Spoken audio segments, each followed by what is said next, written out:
Hello everyone. तो जैसे कि मैंने बोला आपको कि अभी मैं एसएसटी जेटेट का तैयारी करवा रही हूँ, जिसमें कि आज का कंटेंट है मेरा औपनिवेशिक शासन और मतलब कि कॉलोनियल रूल। तो अभी यहाँ पे मैं आपको डिटेल पढ़ाने जा रही हूँ। फिर हमेशा की तरह इसका आपको मैं क्वेश्चन शेयर करूँगी। जो क्वेश्चन होंगे मेरे एमसीक्यूज़, आप उसको सॉल्व कीजिएगा, लेकिन उसको सॉल्व करने से पहले ये वीडियो आप ज़रूर देखिएगा। तो मैं स्टार्ट करती हूँ कि औपनिवेशिक शासक का मतलब क्या होता है या कॉलोनियल रूल का मतलब क्या होता है। तो अगर देखेंगे आप तो ये क्या है, colonial rule is a system in which a foreign power establish political, economic and administrative control over another country और टेरिटरी। तो देखिए, ये बात हम सब जानते हैं कि किस तरीके से विदेशी शक्ति आके हमारे देश पे राज कर रही थी। तो एक तरह से यही हुआ हमारे कहने का मतलब औपनिवेशिक शासन का अर्थ। तो मुझे लगता है यहाँ से मेरी शुरुआत बहुत सही है कि मैंने पहले मीनिंग समझाया आप लोग को। अब देखिए, कॉलोनी एंड कॉलोनियलिज्म। तो उपनिवेश मतलब कॉलोनी, ऐसा क्षेत्र जो किसी बाहरी विदेशी शक्ति के नियंत्रण में हो।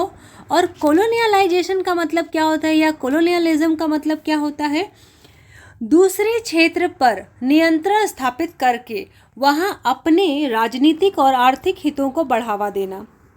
तो कॉलोनियलिज्म का मतलब क्या हुआ, उद्देश्य केवल शासन करना नहीं बल्कि संसाधनों और व्यापार पर प्रभाव स्थापित करना।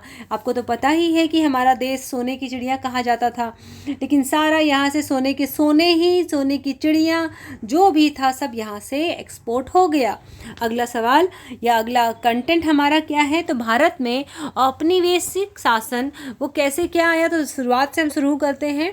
तो भारत में यूरोप व्यापारी शक्तियों का आगमन समुद्री व्यापार के माध्यम से हुआ। ईस्ट इंडिया कंपनी ने व्यापार में राजनीतिक शक्ति की और विस्तार किया। पलासी, बक्सर के बाद कंपनी की राजनीतिक शक्ति तेजी से बढ़ी। मतलब 1757 में पलासी युद्ध जो हुआ था, फिर बक्सर युद्ध हुआ, और 1765 में बंगाल, बिहार, उड़ीसा की दीवानी मिलने से कंपनी का राजस्व संग्रह शक्ति मजबूत हो गया, स्ट्रांग हो गया। मतलब हराते चले गए ग्रुप्स को, जगह जगह पे फाइट हुआ, वॉर हुआ, और अपने अंदर में वो टेरिटरीज करने लग गए। तो आगे देखते हैं, कंपनी शासन से ब्रिटिश क्राउन तक। तो पहले यहाँ समझिए, 1757 से 1858 मतलब ईस्ट इंडिया कंपनी का राजनीतिक प्रभुत्व बहुत स्ट्रांग था। 1857 के विद्रोह के बाद 1858 में भारत का शासन ब्रिटिश क्राउन के अधीन चला गया। तो उस वक्त आपको पता है कि बहुत ज़्यादा ब्रिटिशर्स हमारे कंट्री पे रूल कर रहे थे, और क्या क्या हुआ कॉमनली जनरली आप सब पढ़े ही होंगे, तो मैं उतना डिटेल में नहीं जाऊंगी यहाँ पे। बस हमें यहाँ ओवरव्यू देखते हुए प्रिपेयर करना है। 1858 के भारत शासन अधिनियम के बाद कंपनी का शासन समाप्त हुआ। 1858, ठीक है। 1858 टू 1947 ब्रिटिश क्राउन के अधीन औपनिवेशिक शासन। औपनिवेशिक शासन की प्रमुख विशेषताएं क्या क्या थी। राजनीतिक नियंत्रण रहा, प्रशासन और कानून पर विदेशी सत्ता का प्रभुत्व हुआ, प्रशासन पे आर्थिक नियंत्रण हुआ, इकोनॉमिकली एस्टेब्लिश बनाने लग गए वो लोग, कंट्रोल करने लग गए, व्यापार, कर और संसाधन पर नियंत्रण हुआ, राजस्व की व्यवस्था, भूमि की में राजस्व प्राप्त करना शासन का प्रमुख आधार बना। मतलब रेवेन्यू से, टैक्स से बहुत ज़्यादा प्रॉफिट लेने लग गए। एग्रीकल्चरल प्लेस पे, एग्रीकल्चर लैंड पे वो रेवेन्यू लगाने लगे। सैन्य शक्ति मतलब सत्ता को बनाए रखने के लिए स्ट्रांग आर्मी डेवलप होने लगा। प्रशासनिक संस्थाएं, विदेशी हितों के अनुसार प्रशासन का विस्तार हुआ। मतलब जो उनके लिए बेनिफिशियल था उस तरीके का एडमिनिस्ट्रेशन डेवलप होने लगा। अब देखिए, इकोनॉमिकल या कंडीशन या बोलिए एक्सप्लॉयटेशन क्या रहा। तो औपनिवेशिक अर्थव्यवस्था का एक प्रमुख उद्देश्य साम्राज्यवादी ब्रिटिश आर्थिक स्थिति को बढ़ाना था, आर्थिक हितों को बढ़ावा देना था, क्योंकि यहाँ पे जो भी इकोनॉमिकल स्टेटस बहुत अच्छा था उसको किसी तरीके से इससे बेनिफिट लेकर के ब्रिटिशर्स को अपने लिए सपोर्ट करना था या अपने आप को स्ट्रांग बनाना था। भारत में कच्चे माल का निर्यात और ब्रिटेन से निर्मित वस्तुओं का आयात बढ़ा। भारतीय पारंपरिक उद्योगों, विशेषकर कुछ हस्तलिपि क्षेत्र पर प्रतिकूल प्रभाव पड़ा। राजस्व नीतियों ने किसानों पर आर्थिक दबाव डाला। कहने का मतलब है कि जिस तरीके से किसानों के खुद के ज़मीन पे जो रेवेन्यू लग रहा था तो वो उनके लिए तो प्रॉब्लमेटिक था, बट उनसे ही पैसा लिया जा रहा था, उनसे वो रोजगार भी करते थे। भूमि राजस्व व्यवस्था, लैंड रेवेन्यू सिस्टम, ये सबसे ज़्यादा बर्बाद कर दिया था फार्मर्स को। अस्थाई बंदोबस्त क्या था 1793, मुख्यतः बंगाल एरिया में स्पेशली। और क्या है, रैयतवाड़ी व्यवस्था, किसान रैयत से सीधे राजस्व वसूली की व्यवस्था। महलवाड़ी व्यवस्था, ये सब नाम हमें याद रखना ज़रूरी है एग्जाम पॉइंट ऑफ व्यू से। इन सब का रिलेशन ब्रिटिश लैंड रेवेन्यू से है। अब क्या है, अस्थाई बंदोबस्त क्या था देखिए, तो 1793 में लॉर्ड कॉर्नवालिस का समय लागू हुआ। जमींदारों को भूमि राजस्व संग्रह में महत्वपूर्ण भूमिका दी गई। राजस्व की मांग को अस्थायी रूप से निर्धारित किया गया। तो कब 1793 में लॉर्ड कॉर्नवालिस आ गए थे। रैयतवाड़ी व्यवस्था क्या थी, किसानों रैयतों से सीधी राजस्व वसूली करना, मतलब डायरेक्टली उन लोगों से जा करके। थॉमस मुनरो का नाम रैयतवाड़ी व्यवस्था से विशेष रूप से जुड़ा है, थॉमस मुनरो। महलवाड़ी व्यवस्था क्या थी, तो महल यहाँ राजस्व निर्धारण की एक इकाई था। कई स्थानों पर गांव या गांव के समूह से इनका संबंध था। उत्तर पश्चिमी प्रांतों और कुछ उत्तर भारतीय क्षेत्रों में इसका प्रयोग हुआ। राजस्व निर्धारण में गांव महल की सामूहिक भूमिका महत्वपूर्ण थी। अब देखिए, औपनिवेशिक शासन और कृषि को राजस्व और बाजार की आवश्यकताओं से जोड़ा गया। कुछ क्षेत्रों में नकदी फसलों की खेती को बढ़ावा मिला। किसान की बाजार और साहूकार पर निर्भरता बढ़ सकती थी। व्यापारिक परिवर्तन क्या था, चेंज क्या क्या आए ट्रेड में, तो भारत को ब्रिटिश साम्राज्य की आर्थिक व्यवस्था में महत्वपूर्ण स्थान मिला। भारत को, ठीक है, तो आर्थिक व्यवस्था में, क्योंकि भारत बहुत अच्छे से, उनका इकोनॉमिकल कंडीशन बहुत अच्छा था, जो ब्रिटिशर्स आए ही थे बर्बाद करने के लिए। तो कच्चे माल की आपूर्ति और ब्रिटिश निर्मित वस्तुओं के बाजार के रूप में भारत का उपयोग बढ़ा। रेलवे, बंदरगाह, संचार व्यवस्था का विस्तार हुआ, लेकिन इनका विकास औपनिवेशिक आर्थिक हितों से भी जुड़ा हुआ था। नेक्स्ट कंटेंट आई हैव, आधुनिक शिक्षा और औपनिवेशिक शासन क्या था। औपनिवेशिक काल में आधुनिक पाश्चात्य मतलब वेस्टर्नाइजेशन शिक्षा संस्थानों का विस्तार हुआ। अंग्रेजी शिक्षा ने नई शिक्षित माध्यम के वर्ग में विकास का योगदान दिया, या विकास में योगदान दिया। अंग्रेजी शिक्षा तभी से तो आई है, जो हम लोग आज तक हमारे ही देश में कई जगह भले ही बहुत प्रचलित हो गई हो अंग्रेजी भाषा, लेकिन फिर भी हमें स्ट्रगल करना ही पड़ता है, क्योंकि हमने अडॉप्ट किया है। भले ही इसे ग्लोबल लैंग्वेज बोल दिया जाए, लेकिन हमारी मातृभाषा के साथ हम कॉम्प्रोमाइज़ तो करते ही हैं। शिक्षा के माध्यम से प्रशासन के लिए कर्मचारियों की आवश्यकता पूरी हुई। सामाजिक और प्रशासनिक प्रभाव कैसा रहा, तो नए कानूनों और न्यायिक संस्थाओं का विस्तार हुआ। जनगणना, सर्वेक्षण, प्रशासनिक रिकॉर्ड जैसी प्रक्रियाएं विकसित हुई, मतलब तभी से रिकॉर्ड मेंटेन होना शुरू हो गया।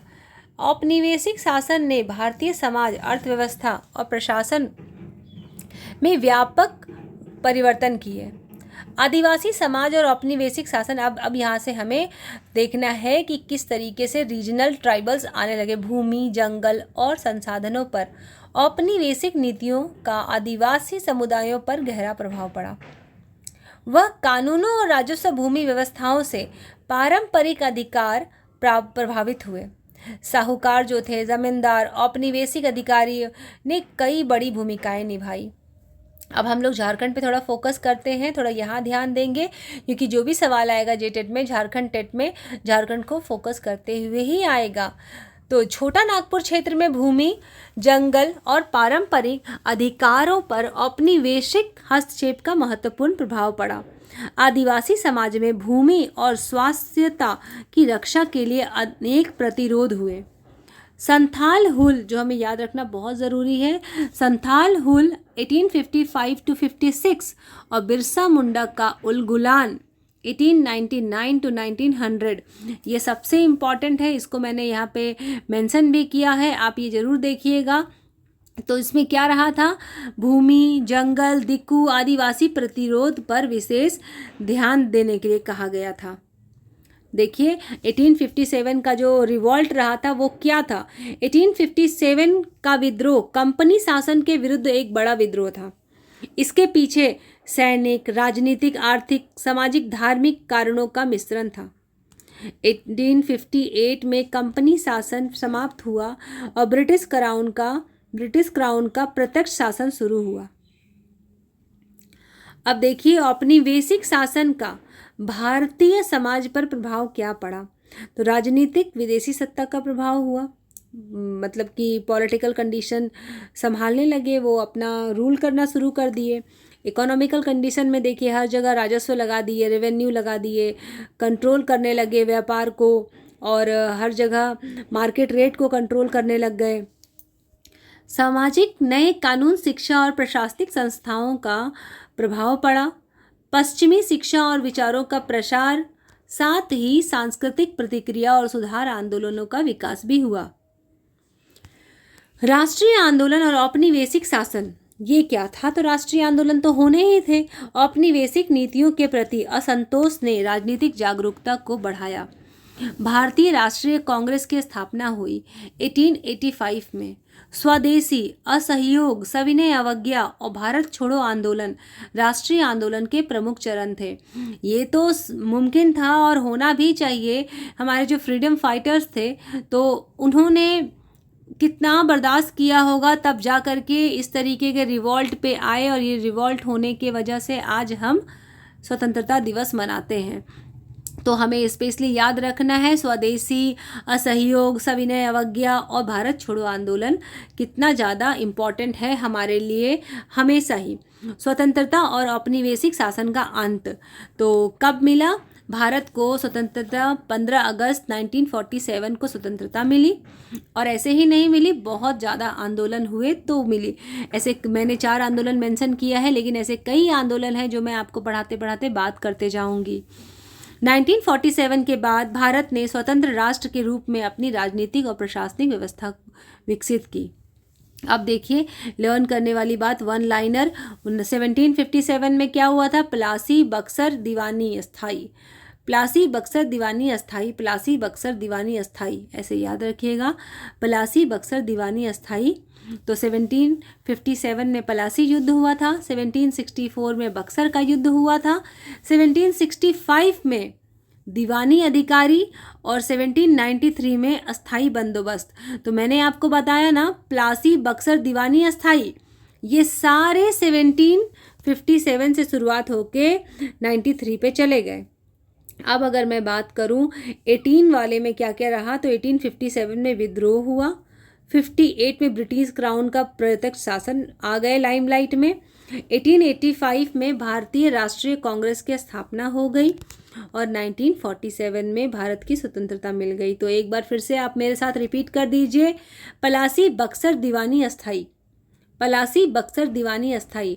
कम से कम हमें अगर ये भी याद रहेगा तो हम ईयर को तो मेंशन करने की कोशिश कर ही सकते हैं।